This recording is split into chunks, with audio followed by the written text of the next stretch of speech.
നേരിൻ്റെ collection റിപ്പോർട്ടും കാതലിൻ്റെ അപ്ഡേറ്റ്സുമാണ് നമ്മൾ ഒരു വീഡിയോയിലൂടെ സംസാരിക്കാൻ വേണ്ടി പോകുന്നത്. അതിലേക്ക് വരാം. അതിന് മുന്നേ നമ്മുടെ ചാനൽ ആരെങ്കിലും പുതുതായിട്ട് കാണുന്നവരുണ്ടെങ്കിൽ ഒന്ന് സബ്സ്ക്രൈബ് ചെയ്യുക, സപ്പോർട്ട് ചെയ്യുക. മമ്മൂക്ക ചിത്രമായ കാതൽ ദി കോർ 40ാമത്തെ ദിവസത്തിലേക്ക് അടുത്തിരിക്കുകയാണ്. 6ാമത്തെ വീക്കിലേക്ക് കയറിയിരിക്കുന്നു. ഇപ്പോഴും ഈ ഒരു ചിത്രം തിയേറ്ററിൽ തുടരുന്നു എന്ന് വേണം പറയാൻ. സിനിമ തിയേറ്ററിൽ എത്തിയിട്ട് ഇന്ന് 36ാമത്തെ ദിവസം പൂർത്തിയാക്കിയിരിക്കുകയാണ്.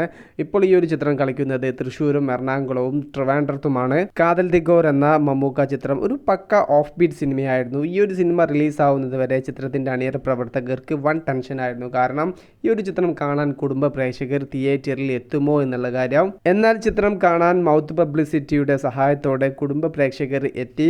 അവരാണ് ഈ ഒരു ചിത്രത്തെ മികച്ച വിജയമാക്കി മാറ്റിയത്. വേൾഡ് വൈഡിനായിട്ട് 16 കോടിക്ക് മുകളിൽ കളക്ഷൻ നേടാനും ചിത്രത്തിന് സാധിച്ചു.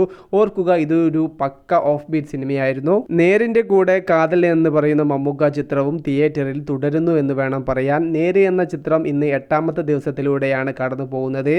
7 ദിവസം കൊണ്ട് കേരളത്തിൽ നിന്ന് മാത്രമായിട്ട് ഈ ഒരു ചിത്രം 21 കോടി 75 ലക്ഷം രൂപ നേടി. 7ാമത്തെ ദിവസം മാത്രം 2 കോടി 90 ലക്ഷം രൂപയാണ് കേരളത്തിൽ നിന്ന് മാത്രമായിട്ട് ഈ ഒരു ചിത്രം നേടിയിരിക്കുന്നത്.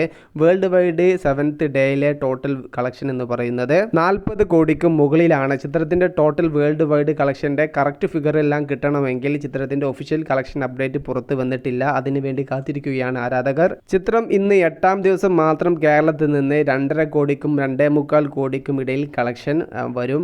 ചിത്രത്തിൻ്റെ 50 CRൻ്റെ ഒഫീഷ്യൽ കളക്ഷൻ അപ്ഡേറ്റിന് വേണ്ടി കാത്തിരിക്കുകയാണ് ആരാധകർ. ലൂസിഫർ എന്ന ചിത്രത്തിന് ശേഷം ലാലേട്ടന് കിട്ടിയ ഹിറ്റാണ് നേര് എന്ന് പറയുന്ന സിനിമ. അതുകൊണ്ട് തന്നെ ആരാധകർ ശരിക്കും ഈ ഒരു വിജയം എൻജോയ് ചെയ്യുന്നുണ്ട്. 2023 അവസാനിക്കുമ്പോൾ അവസാനത്തെ സൂപ്പർ ഹിറ്റ് വിജയം ഉറപ്പിച്ചിരിക്കുകയാണ് നേര്. ചിത്രത്തിൻ്റെ ടോട്ടൽ വേൾഡ് വൈഡ് കളക്ഷൻ എവിടെ ചെന്നെത്തും എന്നുള്ളതൊക്കെ നമുക്ക് വരും ദിവസങ്ങളിൽ മാത്രമേ പറയാൻ സാധിക്കുകയുള്ളൂ.